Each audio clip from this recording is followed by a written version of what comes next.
Wall Street Memes Casino, I'm fine. and Sportsbook.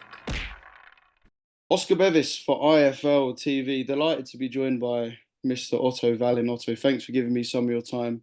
Myself, I haven't spoke to you since the launch press conference for your fight with Anthony Joshua. Before we talk about tonight, how are things in the life of Otto Wallin? It's pretty good, I would say. I'm here in New York, just at a lounge right now and enjoy the fights with some friends. And now I think we go and get some Chinese food. I think that Joshua did great, really good, and came out firing shots, really took charge, tried to push Ngannou back and hit him into the body and the head, which is smart. And then really clipped him with that right hand. And that was just devastating. And, really, I know he punches really hard. So when it hits you like that, it's tough.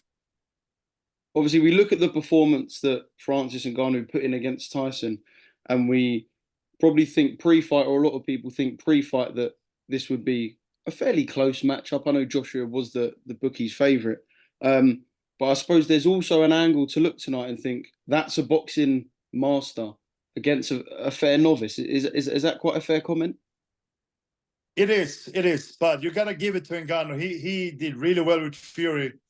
I think that Fury probably underestimated him, but doesn't take away that he went 10 rounds with one of the absolute best heavyweights in the world, and he did really good. And honestly, even though it was a short fight tonight, he still was dangerous, and he was still in it for as long as it lasted.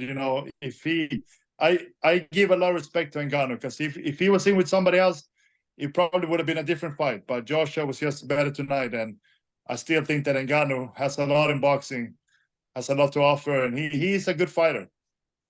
Yeah, I mean, before tonight, before we saw what we saw in the ring, how would you have advised Joshua to approach the fight? Because a lot of people were saying go at Ngannou straight away, but obviously he's powerful. So how would you have advised Joshua pre-fight to approach tonight?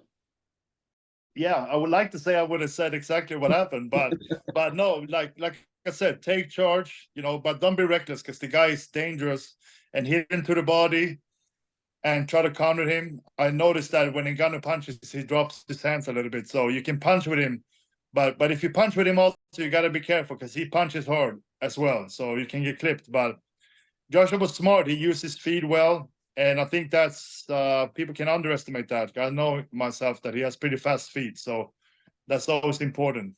And he did a good job. Obviously, he's working well with Ben Davison, so that seems to be a good move on his part. Yeah, obviously you were in the ring with Joshua post his move with Ben Davison, but it might be a bit of a weird question when you feel the fight that you were in with Anthony and you look at kind of the footage from before. Do you see two different Anthony Joshuas, do you think? Because we love saying AJ, that Britain loves doing the old AJ's back, but I know that's kind of something that's thrown about. So do you see very two different Anthony Joshuas or not? Maybe. I mean, he's definitely been more aggressive, and that's been great, because that's what made him good. That he was aggressive and seek and destroy kind of guy, and he would knock people down and then finish them and hurt them, and that's what he's been doing now too. Unfortunately, I was one of them, but he's that's boxing. It honestly makes me feel a little bit better. I hate to see Ngannou hurt, but just the way that Joshua looked tonight, it just shows that he is a very good fighter, and maybe I think people need to respect him a lot, I think. Absolutely. I mean, they're two very different fights. Ngannou's one with Tyson and with Anthony tonight. I guess it's a bit of a throwaway question, but what do you think the highest level Ngannou could win at? Do you think he could win a European title? Because obviously post-Fury, there was talks of him being ranked, and then he got ranked. So people saying he's a world level fighter. What's the highest level belt you think Francis Ngannou could win? Because I remember before that, I had prospects telling me in the UK, I beat Ngannou, like 2-0, 3-0 prospects. So what do you think Ngannou, like what's the highest belt he could win, do you think? It's hard when you say a belt, because it all depends on who is he fighting. I think, honestly, he can be dangerous. It's hard to know just judging from two fights, but he did well it was a short fight, but he was still dangerous. And if it was somebody else, he could have won the fight. I think that there's still. I feel like there's still big names that he can beat. It's hard to just pinpoint anyone, but he has lost to the two best in the world, and there's no shame in that. He can still beat a lot of guys. Yeah.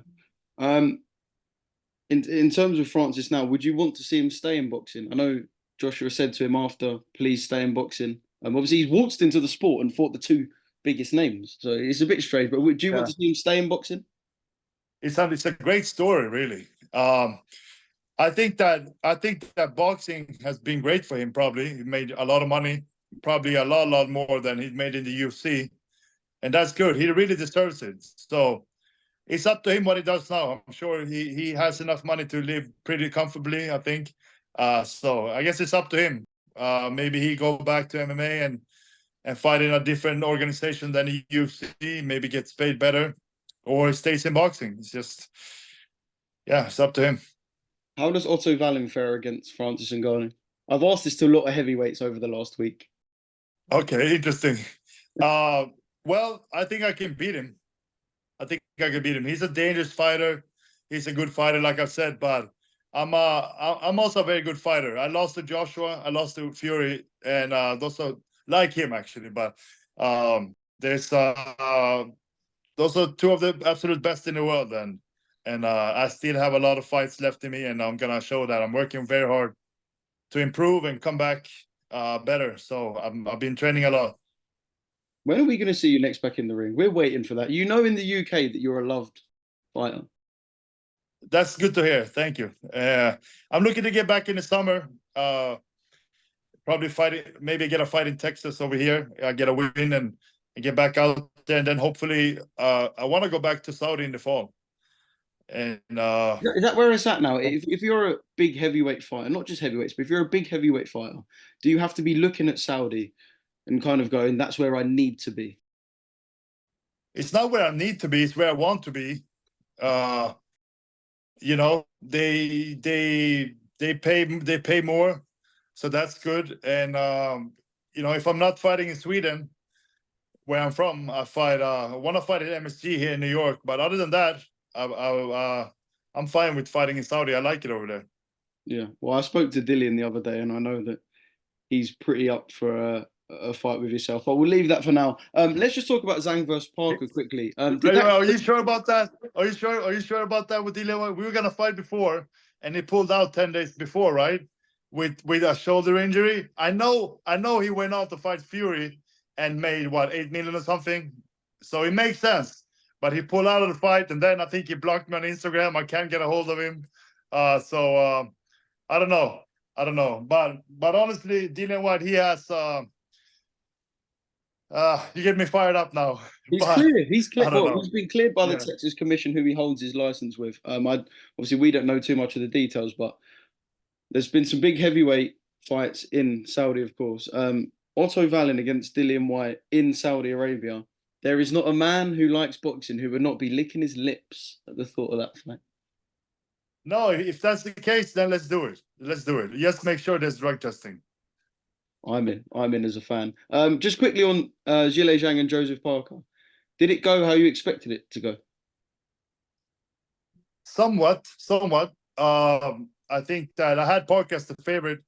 My friend over here, he asked me before the fight, because Zhang was like 2.8 times the money. No, Parker was a big underdog, almost 3 times the money. So I told him, put on Parker, put on AJ, and he did.